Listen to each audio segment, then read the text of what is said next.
तो यहाँ पर कहते हैं अविद्या को सिद्ध कर दिया है ना। अविद्या, मूला विद्या, तूला विद्या, दो प्रकार की विद्या होती है, तो उसकी अवस्था वैसे तीसरी प्रकार की मान सकते हैं, है ना। मूल मूल बोलते हैं कारण, तो तूल बोलते हैं कार्य। जैसे कठोपनिषद में आया, तूल यानी कारण।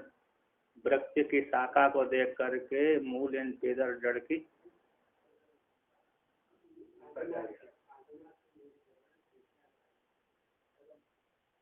तो यहाँ पर कहते हैं तो मूल को देख करके तूल को देख करके, डाली शाखा पत्र आदि को देख करके पेड़ की जड़ की, पेड़ का जो जड़ है उसको मालूम पड़ जाती है, गृहित है, उसका अवधारण निश्चय हो जाता है। उसी प्रकार हमारे जो व्यवहार आदि अज्ञान को लेकर व्यवहार हो रहा है उसका मूल कारण कौन है? मूला विद्या है। इस प्रकार से सिद्ध किया, क्योंकि बिना कार्य के कारण की प्राप्ति, बिना कारण के कार्य की प्राप्ति नहीं होती। तो कार्य देखा जा रहा है, जैसे कोई कारण है, तो जो अज्ञान की भ्रांति हो रही है, भ्रांति आदि जो संस्कार भ्रांति है, भ्रांति के संस्कार आदि हो रहे हैं, तो उसका कोई न कोई कारण मूल विद्या होना चाहिए। नैयायिक बोलते कि मूल विद्या मानने की जरूरत नहीं है, मूल विद्या मानने की जरूरत नहीं, बल्कि किसको? ज्ञान के प्राग भाव को ही, जो अग्रहण है, ज्ञान का जो प्राग भाव है वो अभाव, ज्ञान का प्राग भाव कौन हो गया? अभाव। वो अभाव और अभाव से उत्पन्न होने वाला भ्रांति ज्ञान और भ्रांति ज्ञान का संस्कार, इसी को ही अज्ञान कह लीजिए, इसी को अविद्या मान लीजिए। मूला विद्या मानने की क्या जरूरत है? ज्ञान के प्राग भाव को अग्रहण, उसको क्या बोलते हैं? अग्रहण। और मिथ्या ज्ञान, भ्रांति ज्ञान और इसका संस्कार, इन तीनों को ही अविद्या कहते हैं। इन तीनों को ही अविद्या कहते हैं, मूल विद्या मानने की जरूरत नहीं।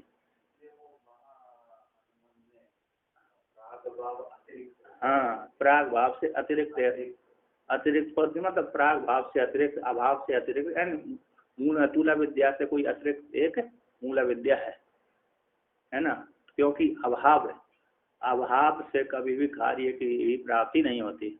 न सतो विद्यते भावो, न भावो विद्यते सतः, कथम असता सत जायते, ऐसा इसमें छांदोग्योपनिषद में वर्णन किया।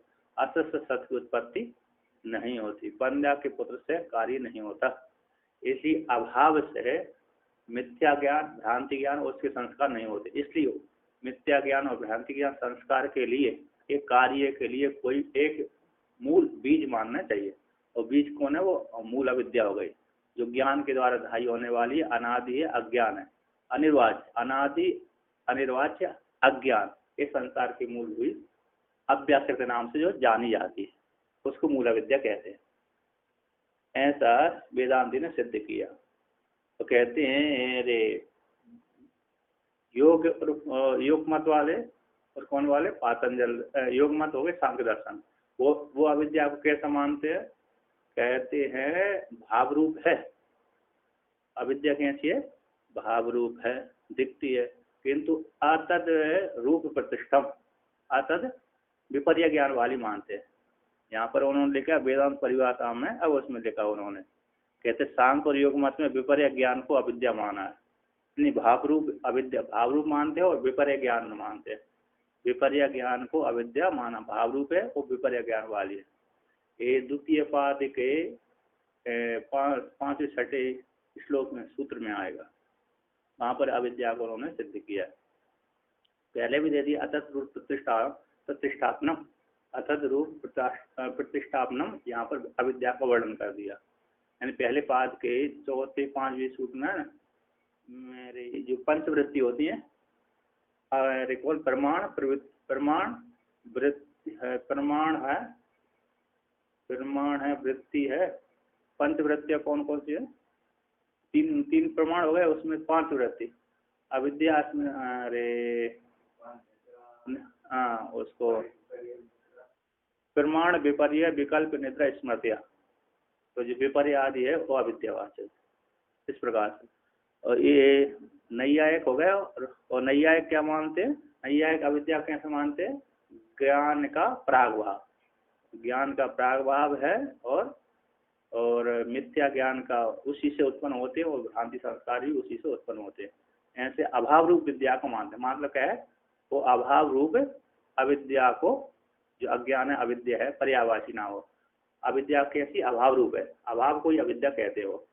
और नए तत्व समास लगा करके विद्या में क्या कर देते हैं, नए तत्व समास, न विद्येति अविद्या, प्रसज्य प्रतिषेध, प्रसज्य प्रतिषेध, पर्युदास प्रतिषेध।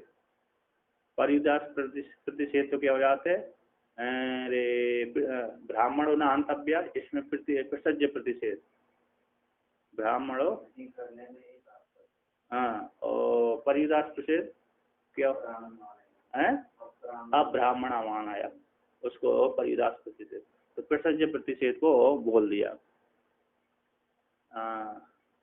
इस प्रकार से वर्णन किया। और यहाँ पर जो मिथ्या का लक्षण किया था, मिथ्या का लक्षण है ना, उसमें कल गलती हुई थी। यहाँ पर कहते हैं मिथ्यात्वं च स्वासत्येन अभिमत यावन निष्ठ अत्यंत अभाव प्रतियोगित्व मिथ्यात्व, जो वेदांत परिभाषा में इसका लक्षण है। यानी 100 से यहाँ पर गृहित किया था मिथ्या प्रपंच। मिथ्या प्रपंच आश्रय रूप से, मिथ्या प्रपंच का आश्रय कौन हो गया, अधिष्ठान आदि हो गया। आश्रय रूप से अभिमत जितने भी यावत निष्ठ अधिकरण है, रस्सी में सर्प है, रस्सी में रस्सी अधिकरण होती है, सुक्ति होती है, ब्रह्म होता है, मृतिका है ना, आदि आदि जो भी हो गए, ऐसे अधिकरणों में रहने वाला निष्ठ यानी रहने वाला विद्यमान, जो अत्यंत अभाव है, जिसका अभाव वही प्रतीक होता है।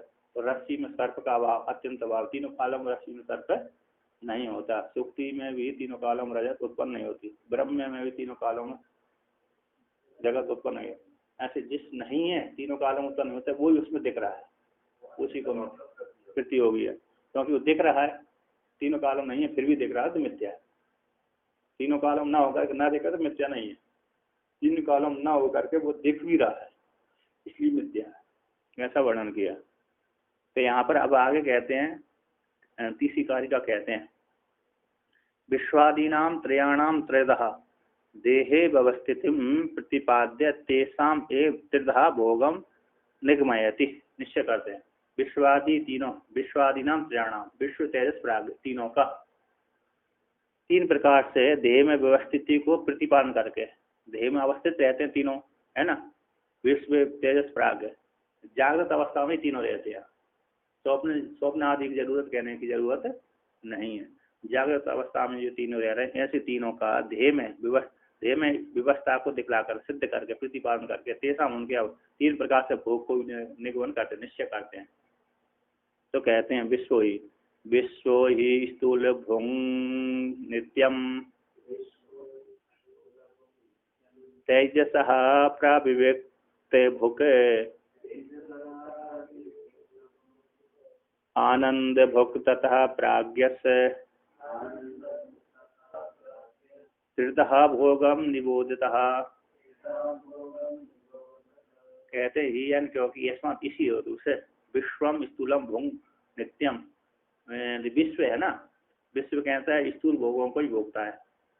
जागृत अवस्था का ईमान जो देवता है विश्व है, वह स्थूल भोगों को भोगता है, नित्य रूप से भोग, प्रतिदिन भोगता है ना, नित्य भोगता है, हमेशा भोगता रहता है, जब तक शरीर रहेगा तब तक भोगेगा। और तेजसा अप्रयुक्त भोग, और तेजस है ना उससे विलक्षण हो गया, तेजस है तो उससे विलक्षण प्रयुक्त सूक्ष्म भोगों को भोगता है, यानी वासनामय भोग भोगता है। रूप को गृहीत कर लिया, चक्षु इंद्रियों द्वारा रूप गृहीत करके आंख नेत्र बंद कर दी, नेत्र को बंद कर लिए, फिर मन के द्वारा भोगता रहता है। कहते हैं वहां पर उसी प्रकार से तथा उसी प्रकार आनंद भोग तथा प्राज्ञ, और प्राज्ञ परमात्मा प्राग रूप ईश्वर है, विश्व है, प्राज्ञ है, जो विश्व ही प्राज्ञ बन गया तीसरी अवस्था वाला, वो आनंद को भोग भोगता है ना। विश्व सुसुप्ति में जाने की जरूरत नहीं है, सुसुप्ति में जाने की जरूरत नहीं है, आप जागृत में जागृत में ही यहाँ पर बता रहा है। तो यहाँ पर है प्राज्ञ है, आनंद को भोग भोगता है, जो सुसुप्ति अभिमान प्राग है वह जागृत अवस्था में ही आनंद का भोग।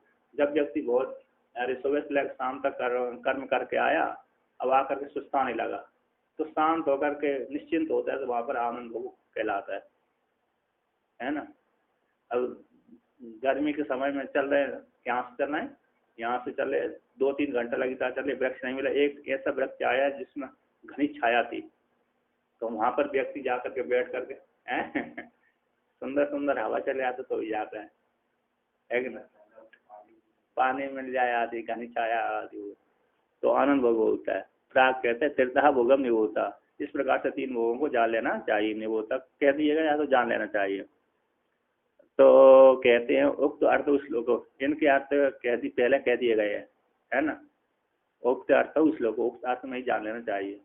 तो कहते हैं, अब कहते हैं कौन सा, चौथा कहते भोग को, भोग प्रयुक्त तृप्ति को तृप्ति में अधुना त्रेधा विभजते। भोग को कह करके अब तृप्ति को ही वर्तमान का अधुना है ना, इदम शब्द से सप्तमी अर्थ में अधुना प्रत्यय हो जाता है।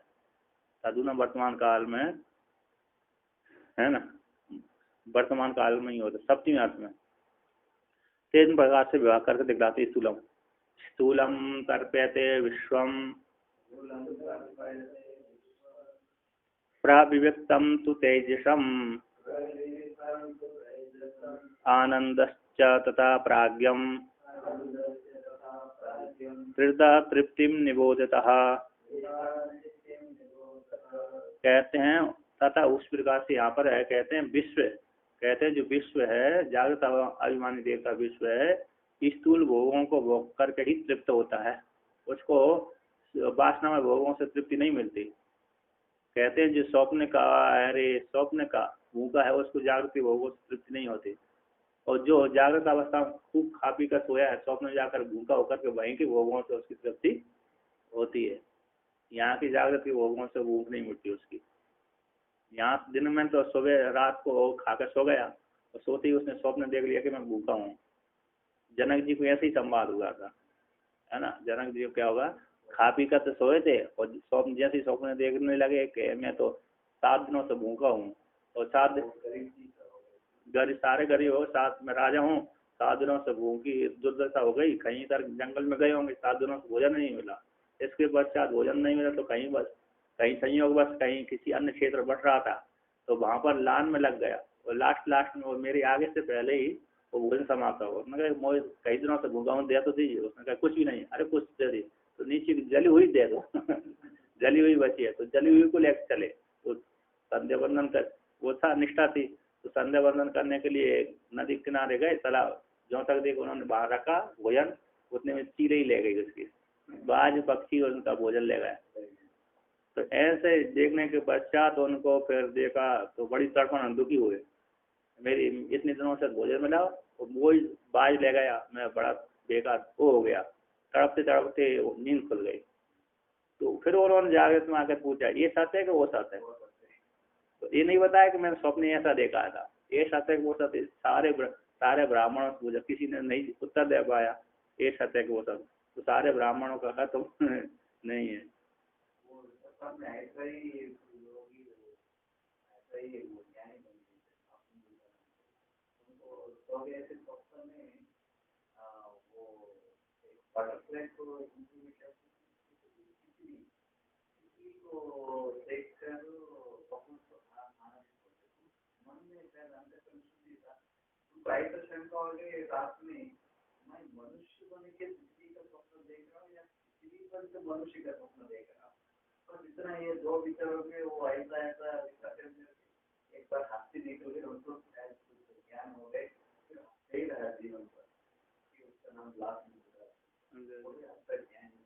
हाँ हो गई। और तो यहाँ पर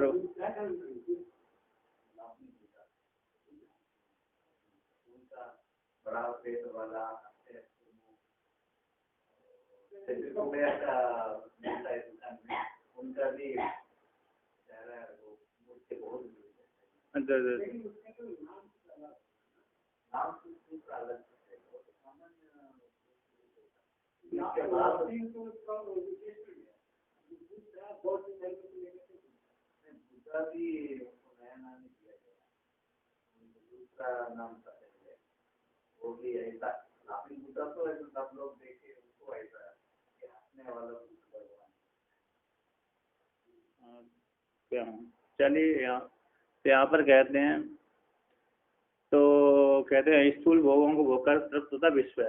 और प्रव्यक्तम भूत तेजसम, इससे भिन्न तेजस है। तेजस अभिमानी देवता, सूक्ष्म शरीर का अभिमानी देवता जो तेजस है, वह शोक वासना में भोगों को भोग करके तृप्त होता है। स्थूल भोगों को भोग कर तरफ से तृप्ति नहीं मिलती। मनोराज्य है ना, कौन है? तेजस जो मनोराज्य है, वो मनोराज्य भोग करके तृप्त हो जाता है। और आनंद प्राज्ञम, कहते हैं प्राज्ञ है आनंद का भोग, सुसुप्ति में जाकर आनंद का भोग भोगता है, प्रसन्न होकर के भोग भोगता है ना। कहते हैं यहाँ आनंद तो तीनों में ही है, आनंद तो तीनों में ही है। जागृत में भी आनंद है, अरे मनोराज्य में भी आनंद है, सुसुप्ति रूप आनंद में जो कुछ शांत बैठे उसमें भी आनंद है। जागृत में भी स्थूल रूप से आनंद दे रहा है, जागृत में स्थूल भोगों को भोग करके आनंद दे रहा है, और मनोराज्य में वासना में भोगों को आनंद दे रहा है, और शांति बैठ करके आनंद में भोग का आनंद दे रहा है। शांति में बैठकर आनंद में भोग का आनंद ले रहा है, और स्थूल भोगों को भोग करके आनंद ले रहा है, और स्वप्न सूक्ष्म मनोराज्य में अथवा स्वप्न शरीर में वासना में भोगों को भोग करके आनंद ले रहा है। ओके ना। इस प्रकार से यहाँ पर कहते हैं प्राज्ञ त्रिधा तृप्ति निबोध, 3 प्रकार से तृप्ति को निबोध जान लेना चाहिए। कह दिया गया निबोधता ना, जान लेना चाहिए। समझो, विधि दे दी, विधि लिखा है। तो यहाँ पर कहते हैं उदाहरण श्लोकों की व्याख्या की अपेक्षा नहीं है, व्याख्यान की अपेक्षा को बाद उतारता हूँ। जो 2 श्लोक है पहले से इनका व्याख्यान कर दिया। तो कहते हैं अब प्रकृति, कहते हैं प्रकृति भोक्ति भोग्य पदार्थ द्वय परिज्ञान से अवान्तरम फलः। प्रकृति भोक्ति और भोग्य पदार्थ द्वय के, पदार्थ भोक्ता और भोग्य पदार्थ द्वय के परिज्ञान का अवान्तर फल को लेकर कहते हैं त्रिषु अपि, त्रिषु धामसु यद भोज्यम भोक्ता यश्च प्रकीर्तितः वेदैतदुभयं यस्तु स भुञ्जानो न लिप्यते। कहते हैं त्रिषु धामसु, त्रिषु धाम में, तीनों अवस्था में, धामों बोलते हैं अवस्था को, और वहाँ पर शिव महिमान में धाम आया, वहाँ पर स्वरूप का वाचक है। गीता में जो धाम आया है वो भी स्वरूप का वाचक है, तद धाम है परमम। और महिमान में आया तुरीयम ते धामा, है ना, तुरीयम ते दाना दामा, तुरीयम ते दाना दामा आई नहीं रहा।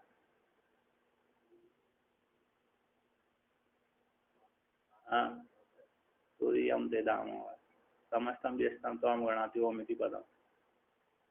तो यहाँ पर कहते हैं तो धामसु, तीनों अवस्थाओं में, जागृत स्वप्न सुषुप्ति अवस्था में, त्रिषु धामसु यद भोज्यम, भोगने योग्य जो भोज्य है, और भोक्ता, तीनों अवस्था में जो भोगे, और भोक्ता तीनों अवस्था में जो भोगता है, यश्च प्रतिष्ठा प्राकृतिक कथिता, जो भोग का गया, तीनों अवस्था में जो भोग का गया है, और तीनों अवस्था में जो भोक्ता कहा गया है ना। विश्व तेजस प्राज्ञ, इन नाम से जो भोक्ता कहा गया है। वेदा बोलते हैं, वेदा एतद ओभयम, इन दोनों को, एतद ओभयम दोनों को, भोज्य को और भोक्ता को, भोज्य को 3 अवस्था में जो भोग गए और 3 अवस्था में जो भोगता है, उन दोनों को या जान लेता है, जो जान लेता है ना। कहते हैं जो इस प्रकार से जानता है, सब जानने वाला है, या वेदा जो जान लेता है, सा भुंजानो न लप्यते, वह भोगता हुआ भी लिपायमान नहीं होता।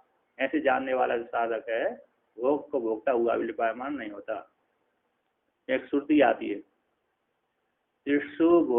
त्रिषु धामसु यद भोग्यम भोक्ता भोगश्च यद भवेत् तेभ्यो विलक्षणः साक्षी चिन्ह मात्रोहम सदाशिव। एक कैवल्योपनिषद की श्रुति है, यहाँ पर वर्णन किया त्रिषु धामसु यद भोग्यम, 3 धाम को ना, जागृत स्वप्न सुषुप्ति। त्रिषु धामसु यद भोग्यम भोक्ता भोगश्च यद भवेत्, भोक्ता भोगश्च यद भवेत्, त्रिषु धामसु यद भोग, त्रिषु धामसु यद भोग्यम भोक्ता भोगश्च यद भवेत्, भोक्ता हो गया, भोग हो गया, और भोग्य हो गया। भोक्ता हो गया ये अभिमानी देवता सीधा जाग विश्व तेजस प्राग, भोग हो गया विषय, और भोग हो गया एक भोग्य, चलो भोग्य को मान लिया, विषय मान लो, और भोग यानी ज्ञान हो गया। वृत्ति वृत्ति होती ना, वृत्ति को ज्ञान में, तो भोक्ता, वृत्ति और भोग्य वस्तु। जागृत में स्थूल भोग्य वस्तु है, स्वप्न में वासनामय भोग्य वस्तु है, और सुषुप्ति में आनंदमय भोग्य वस्तु है।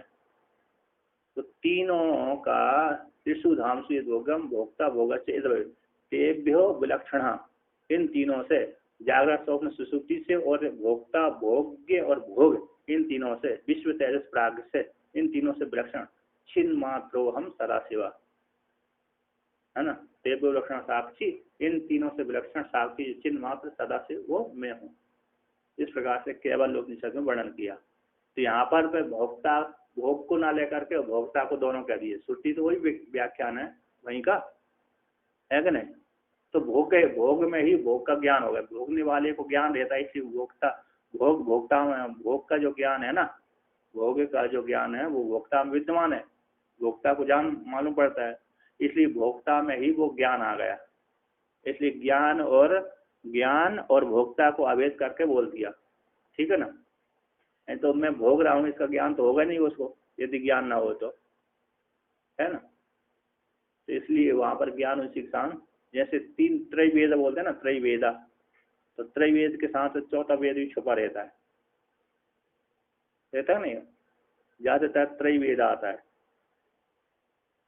विशुद्ध ज्ञान देहाय त्रिवेदी दिव्य चक्षु से, ऐसा विशुद्ध ज्ञान देहाय त्रिवेदी दिव्य चक्षु से श्रेया प्राप्ति निमित्ताय नमः स्वामार्थ दास।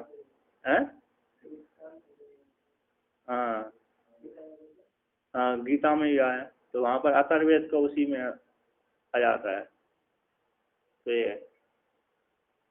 तो यहाँ पर भी कहते हैं, तो कहते हैं इस प्रकार से जो जानता है भोक्ता हुआ अभी वो लिपायमान नहीं थे, ऐसा साधक, जानने वाला कौन, साधक। अब यहाँ पर कहते हैं तिस्सु धामसु जागृत आदिषु स्थूल प्रवृत्त आनंदाख्यम भोज्यम एकम त्रिधा भूतम, तीनों अवस्था में, जागृत आदि अवस्थाओं में, तीनों अवस्था में, जागृत आदि अवस्था में। तो जागृत में हो गए स्थूल, स्वप्न में हो गए प्रव्यक्त शब्द से वासनामय, और सुषुप्ति में हो गए आनंदमय आनंदाख्य। इन तीनों भोगों को, तीनों जो भोज्यम एकम, और तीनों भोज्य में एक ही त्रिधा भूतम, एक ही भोग है, एक ही भोग है, किंतु तीन प्रकार से व्यक्त हो गया। भोग भी एक ही है, कैसा है, भोग्य भी एक ही है। तीनों में आनंदाक जो है, स्थूल प्रव्यक्त और आनंदाक जो भोज्य है वह एकम एक है, त्रिधा भूतम तीन प्रकार से विभक्त होकर हो गया, स्थित है। तो यहाँ पर टीकाकार यहाँ पर कहते हैं, अच्छा तो इसमें नहीं की है ना, सो हम कहते हैं मूल में आते को ना, यश्चा विश्व तेजस्य प्राज्ञाख्यो भोक्ता एका सो हम इति एकेन हम सो हम इति एकत्वेन संप्रति संधानात् दृष्टत्व है ना, दृष्टत्व आविशेषाच्चा प्राकीर्तिता कहते हैं। यश्चा जो विश्व तेजस प्राज्ञाख्य भोक्ता है ना, यह जो विश्व है तेजस से प्राज्ञ नामक, विश्व संज्ञा वाला, तेज संज्ञा वाला, प्राज्ञ संज्ञा वाला जो भोक्ता है, यह जो भोक्ता एका, जो एकता भोग है, एकता एक भोक्ता है, तीनों अवस्था में जो भोक्ता एक है। कहते सा जो भोक्ता है सा वो मैं ही हूँ, है ना। कौन है वह, तीनों अवस्था में विश्व तेज प्राज्ञ वाला जो भोक्ता एक है वह सब भोक्ता एक, वो सोहम, सोयम देवदत्ता, सोहम अस्मि, हम ब्रह्मास्मि, सो वह वो भोक्ता वो मैं ही हूँ। हम इति एकत्र रूप से प्रति संधान होने से, कब संधान होता है, जागृत में आकर के, है ना।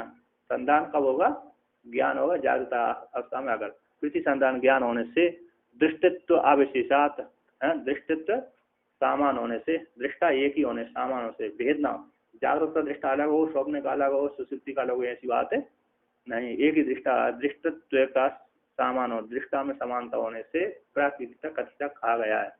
टीकाकार यहाँ पर कहते हैं, क्या कहते हैं, कहते हैं भोग्यत्वेन एकत्वेपि त्रिविध्यम अवांतर भेदात उन्नयम।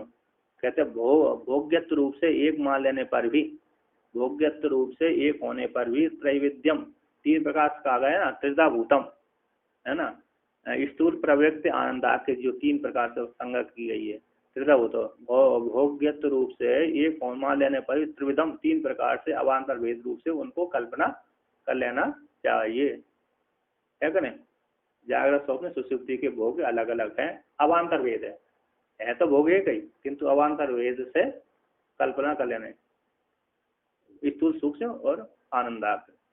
भोक्ता के एकत्व में ये लिंग देते हैं, भोक्ता के एकत्व में क्या देते हैं, लिंग को कहते हैं सोहम।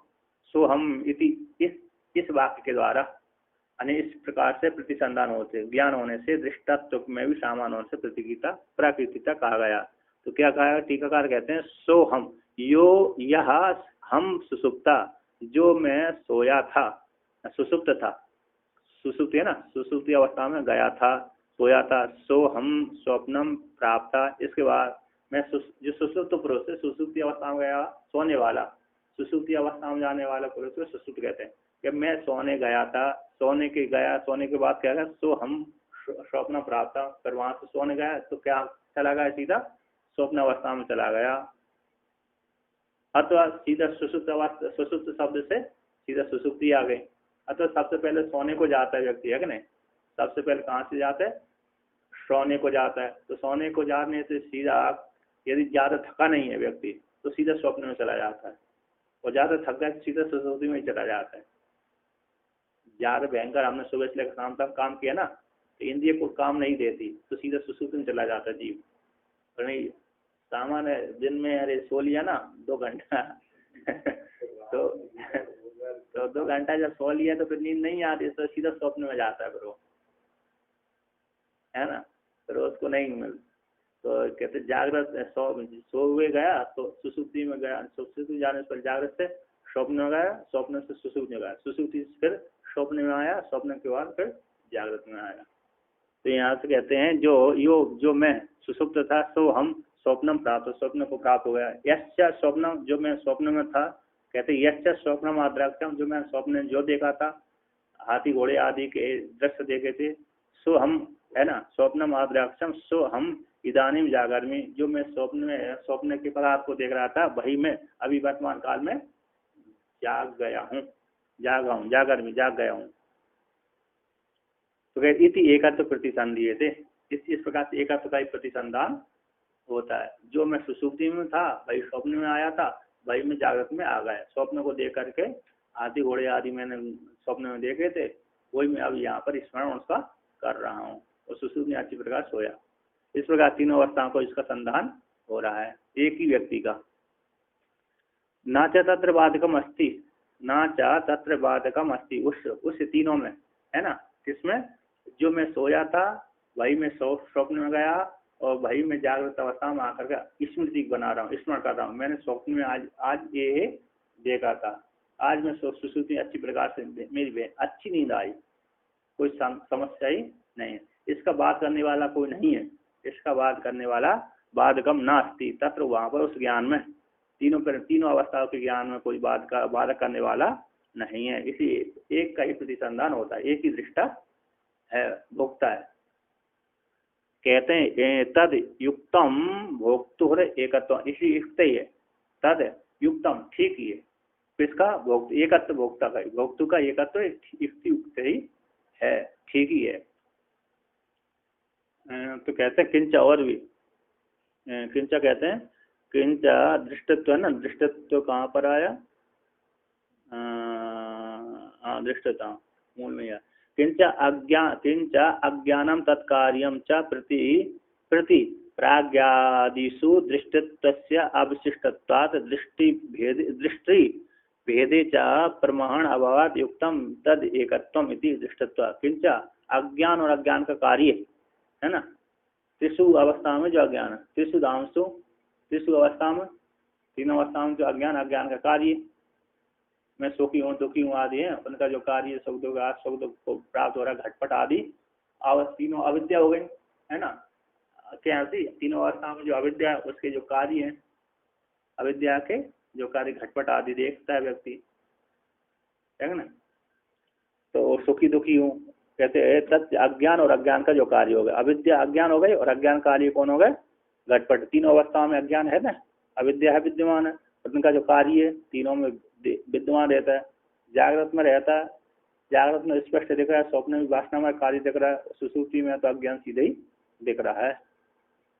कहते हैं तो तीनों अवस्थाओं में किंचा, तीनों अवस्थाओं में अज्ञान और अज्ञान के कार्य घटपट के प्रति प्राग्ञ आदियों में, प्राग्ञ तेजस और विस्मय, इन तीनों में दृष्टत्व का दृष्टाओं का भी समान रूप से अविशिष्ट है, विशिष्ट भेद और अविशिष्ट है समान रूप से दृष्टि, सामान्य रूप से देखे जाने से, सामान्य रूप से देखे जाने से तीनों अवस्था में एक ही दृष्टा है, प्राग्ञ आदि नाम से जाना जाता है।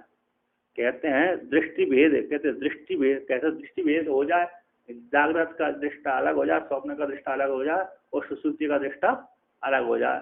कहते हैं दृष्टि भेद में प्रमाण का अभाव होने से तद एकत्र ठीक, क्या दृष्टा के भेद मानने में कोई प्रमाण नहीं है। जागृत का दृष्टा अलग हो, स्वप्न का दृष्टा अलग है और सुसुप्ति का दृष्टा अलग है, ऐसा इसको भेद में कोई प्रमाण नहीं, कोई श्रुति नहीं है ना, ऐसी कोई श्रुति नहीं कि तीनों अवस्था में दृष्टा अलग अलग होता है। इसलिए कहते हैं इसी युक्त है, क्या है दृष्टत्व आविशेषात है ना, दृष्टत्व आविशेषात होने से प्राकृतिक का कहा है कि तीनों अवस्था में दृष्टा एक ही है, भिन्न नहीं है।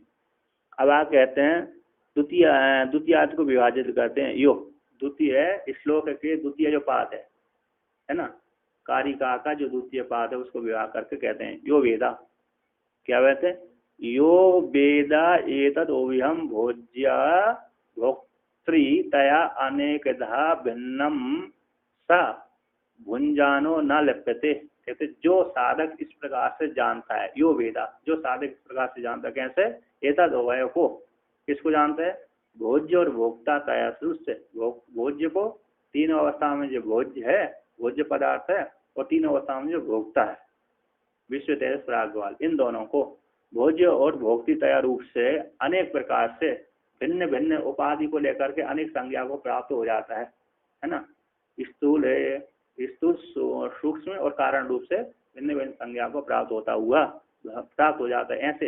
ऐसे उसको जो इस प्रकार से कहते इस प्रकार से जानता है, तीनों अवस्था वाले भोज्य और भोक्ता को जानता है, ऐसे जानने वाला जो साधक है, ऐसा जानने वाला जो साधक है, वह साधक जानने वाला साधक से कहते हैं भुंजानो न लिप्यते, क्या करता है, वह चेतन भोग करता हुआ लिपायमान नहीं होता। जानने वाला साधक इस प्रकार से कि तीनों अवस्था वाला साधक है, इन तीनों से चेतन परमात्मा पृथक ही रहता है, चेतन परमात्मा जो है तीन अवस्थाओं से पृथक ही है, भिन्न ही है।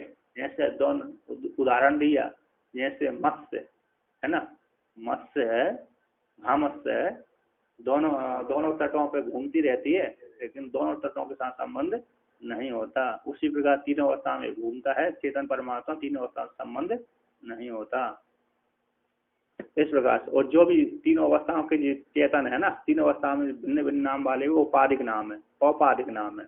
विश्व तेजस प्राग्ञ भी औपाधिक नाम, उपाधि के नाम है, और चेतनात्मा के नाम नहीं है। और जो भोग भी है वो औपाधिक है, अज्ञान है, वो मिथ्या है। इस प्रकार से जानता है, जानने वाले साधक को क्या नहीं होता, बंधन की प्राप्ति नहीं होती है ना। यस्य न अहंकृतो और भाव और बुद्धि यस्य न लिप्यते हत्वा विषयी मान लोका न अंति न निबध्यते। इस प्रकार जिसको अहंकारता बन का अहंकार नहीं है, उसी को कितने भी कर्म करता रहे वो सुख दुखों से लिपायमान नहीं होता, कर्मों से लिपायमान है, हाँ, बंधन को प्राप्त नहीं होता। कहते हैं, अब टीकाकार कहते हैं, कथम एतावता भोग प्रयुक्त दोष रहत्यम ततः भोज्यस्य। अब कैसे आप कह रहे हो, अब विश्व के भी भोग हो रहा है, जागृत अवस्था की भोग हो रहा है, स्वप्न अवस्था की भोग हो रहा है, सुषुप्ति अवस्था में भी आनंद का भोग हो रहा है। अब इतने तीन जगह का तो उसने संबंध बना कर रखा है, और इतनी जगह का संबंध बना कर भोग हो रहा है, क्या लिपायमान नहीं होता है ना, लिपायमान।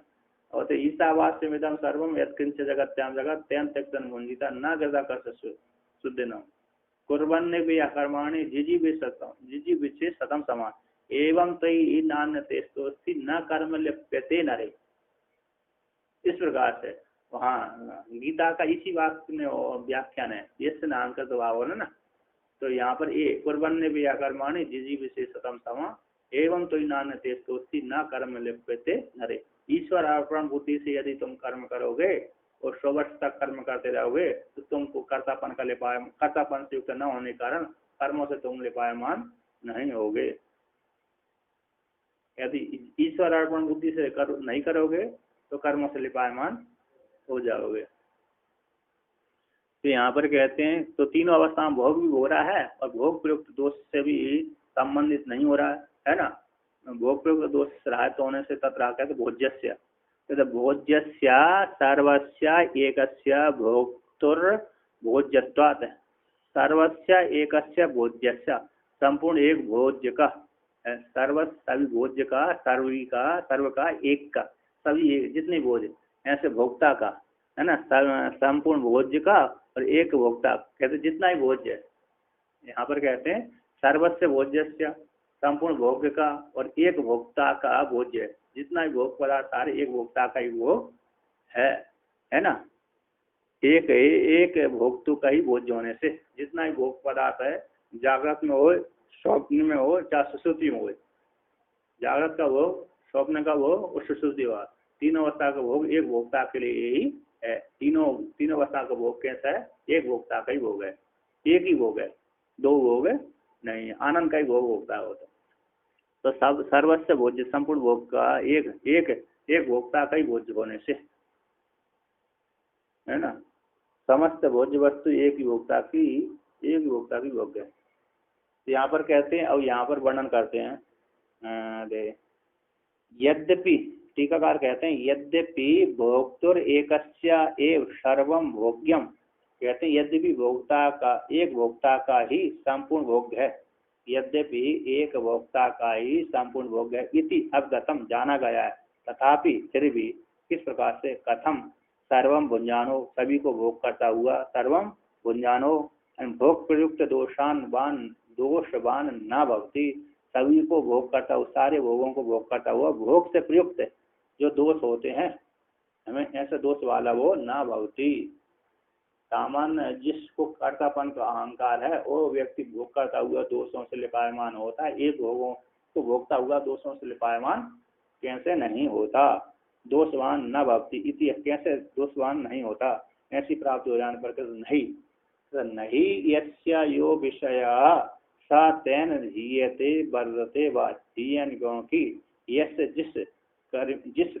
जिस विषय आत्मा का जो विषय होता है, यस जिसका जो विषय होता है सब है, तेन उस विषय के द्वारा ना तो यते ना वर्तते है ना, जिस यस्य विषय आत्मनः, जिस आत्मा का, यस्य जिस किसी आत्मा का जो विषय होता है, जिस किसी पदार्थ का जो विषय होता है, विषय है ना, तो सब है उसके द्वारा, विषय आत्मा का जो विषय है सब है उस विषय के द्वारा, ये वर्धते ना तो वृद्धि को प्राप्त होता है ना ह्रास को प्राप्त होता है।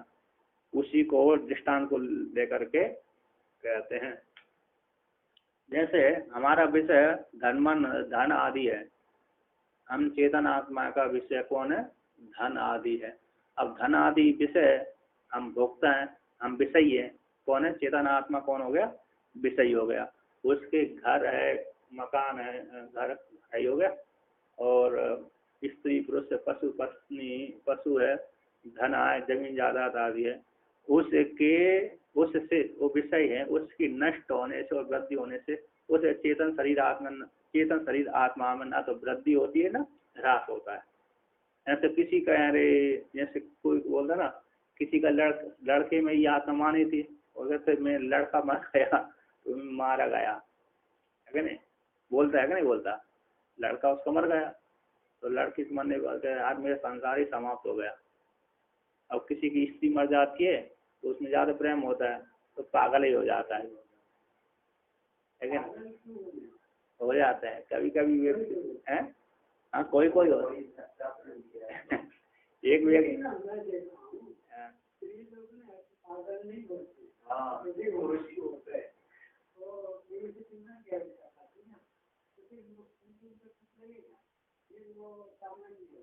एक व्यक्ति है, एक व्यक्ति की स्त्री मर गई तो उसकी गम में पागल हो गया सकते हैं। तो ये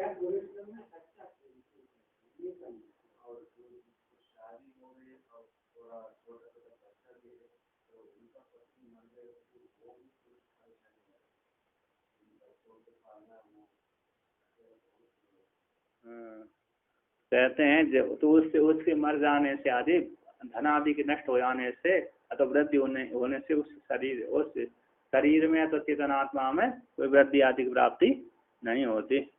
और शरीर में तो वृद्धि आदि की प्राप्ति कब होगी?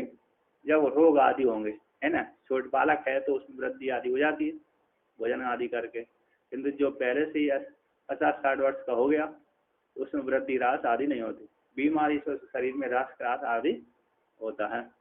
अब उसी उदाहरण देते हैं, उक्त अर्थ को दृष्टांत के द्वारा स्पष्ट करते हैं। नहीं अग्नि सविषयम दग्ध्वा काष्ठादि तद्वत, कहते हैं स्वयं क्योंकि जो अग्नि है स्व विषय काष्ठ, अग्नि का विषय काष्ठ है, अग्नि का जो विषय काष्ठ है, अपने विषय काष्ठ को जला करके वो अग्नि वृद्धि ह्रास को प्राप्त नहीं होती, है ना। दग्ध जलाकर काष्ठ आदि के समान, काष्ठ आदि है ना, शोभे से काष्ठ आदि को जला करके काष्ठ आदि के समान और वृद्धि को आदि को प्राप्त नहीं हो। काष्ठ आदि जला कर अग्नि अपने स्वरूप में घटता और बढ़ता नहीं है। यहाँ पर दो है, नहीं है क्योंकि अग्नि शोभे से काष्ठ आदि को जला करके, शोभे से जो काष्ठ आदि उनको जला करके वृद्धि अपने स्वरूप में है, स्वरूप में मतलब स्वरूप क्या है, लकड़ी आदि के द्वारा तो जलती है, मतलब अयोगोलक आदि में जो अग्नि है ना वृद्धि आदि को प्राप्त नहीं होती, जिनसे है वैसी बना रहता है। तो स्वरूप में नहीं होता, कैसे स्वरूप में होकर सबको जलाती रहे, ऐसा भी नहीं होता। और जब जलेगी तब जलाएगी, लकड़ी आदि रहेंगे तब जलाएगी, लकड़ी आदि नहीं है तो शांत रहती है, जैसी है जहाँ भी है लकड़ी में छुपी रहती है।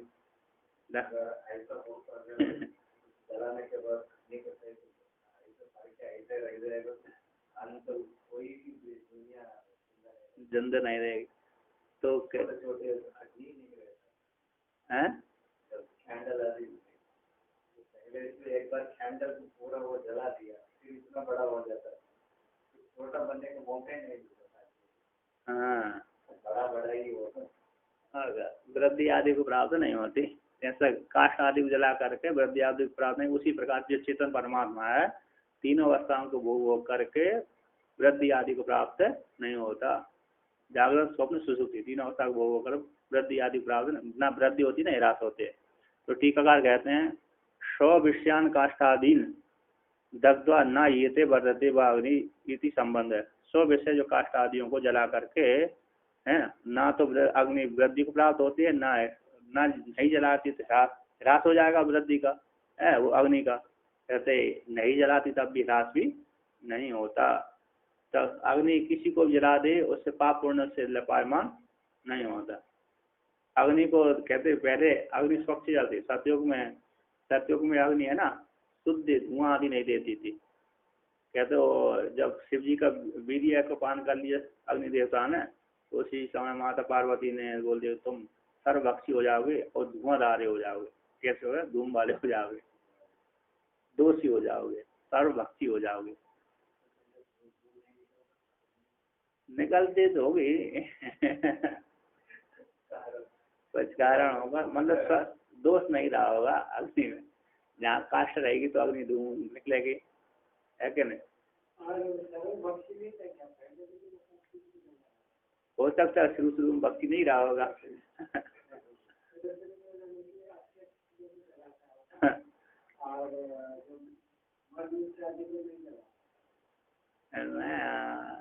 तो